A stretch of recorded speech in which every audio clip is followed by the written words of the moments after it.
Hello, welcome to another edition of Conversations with the Expert. It's a pleasure for me today to talk with Patsy Doerr. She's the former head of diversity at Credit Suisse and Thomson Reuters. She now teaches and consults on the subject. She's adjunct professor at Fordham University, and really knows this field very well. So I'm looking forward to an interesting and informative discussion. So, hi, Patsy. Um, Maybe you can start by talking about diversity and why it's important for companies. Sure. Hi, Dan. Great to be here. Thank you for the opportunity to have this conversation. And I'm very passionate about the work, so very happy to talk about why diversity is important. I think focusing on, or for organizations to focus on diversity, equity, and inclusion is critical for a couple different reasons.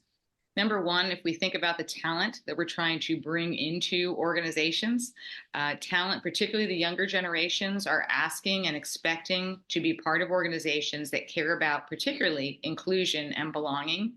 Number two, we engage and retain our talent once we bring them on board if we create that environment of belonging. And certainly, number three, the profitability factor, the business case.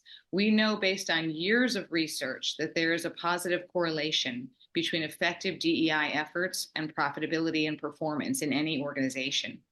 And then finally, I would say, although I could talk about this for hours, I would say that in order for organizations to adapt and to be agile, it is critical to have in place in your talent pool a variety of different styles, approaches, and experiences to bring to the table in order to solve for problems and issues and to create and innovate more quickly. Yeah, thank you very much. I certainly see challenges across a variety of spaces, including the demographics and things like that. So it's a good idea. How is the best way of going in and implementing a good strategy? Sure. So it is definitely a long-term commitment, first of all. I think that's one of the challenges that we face is that a lot of organizations wish to see progress often too quickly. And it's really a 3 to 5 year effort minimum, in my view and in my experience. But how do you do that?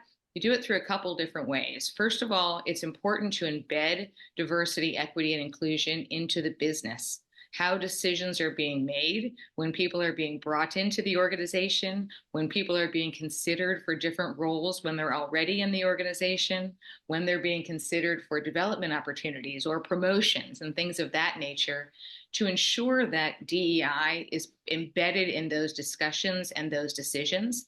So I look at it, if you think about the entire employee life cycle, so everywhere ranging from attracting talent to recruiting, developing, engaging, and retaining talent. And then the second parameter, I would say, in terms of how we think about how you do this most effectively, is there are a couple different elements to a framework around how to build this out. The first is to have active engagement and support from top leadership. It is clear when that is not the case. People can see that. They want to look up in the organization and see that the organization cares. There needs to be a heavy focus on education. Why are we doing this? What is the business case? What is our vision of success? And what does diversity, equity, and inclusion mean within organization X? As well as what are those behaviors as individuals, managers, and leaders that we need to practice in order to create an inclusive environment?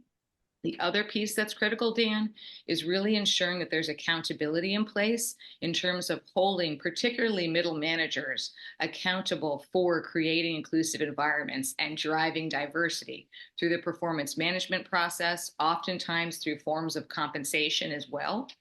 And then finally, really having in place metrics to measure success along the way. Because as I mentioned, it's a long-term commitment and to place those metrics at every element of the employee life cycle to ensure that you're achieving success over time. I think those are all really valuable points. I've found in my career, as soon as you start measuring something, it tends to get better. If you're not measuring, no one knows what's happening. And as far as having support for senior management, I did a project that involved shutting down a part of the company that was still making money and building something new. Mhm. And we did a presentation to the committee of managing directors, and they said, okay, it's approved. Now you tell everybody what we're doing. And I said, you know, you guys decided, not me. Nobody knows who I am. We need commitment from the management, and they have to follow it and make it work. What would you say the status of diversity is now Well, in first of all, thank you for diversity, sharing that. equity, and inclusion? Yeah. Sure. Well, first of all, thank you for sharing that story. It is very interesting and very important for sure.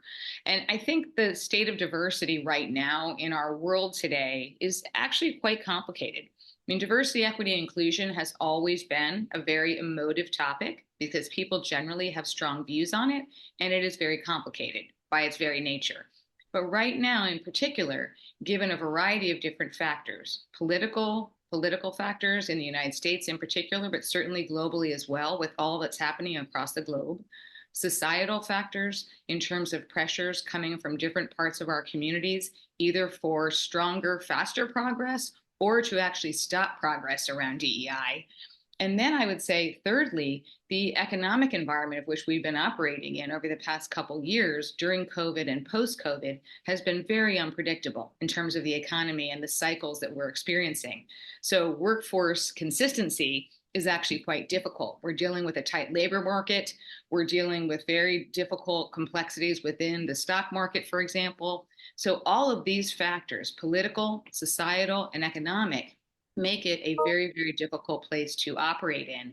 And organizations are really looking and seeking for input. And I'm finding this in a lot of my own work on how do they actually build an inclusive environment given all this backlash that's coming across DEI from a variety of different sources.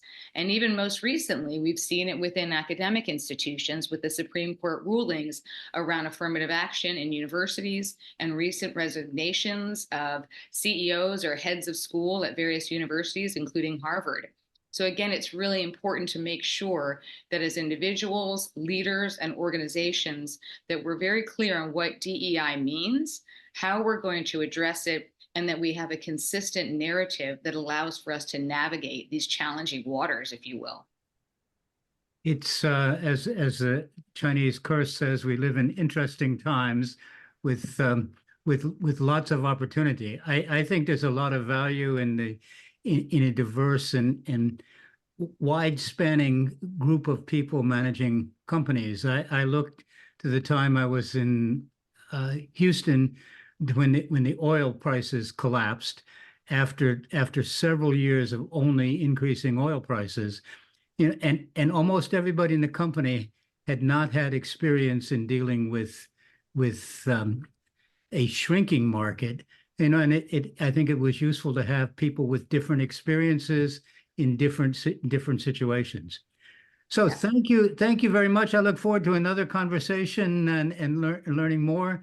And once again, thanks for joining us. Of course, anytime. Thank you.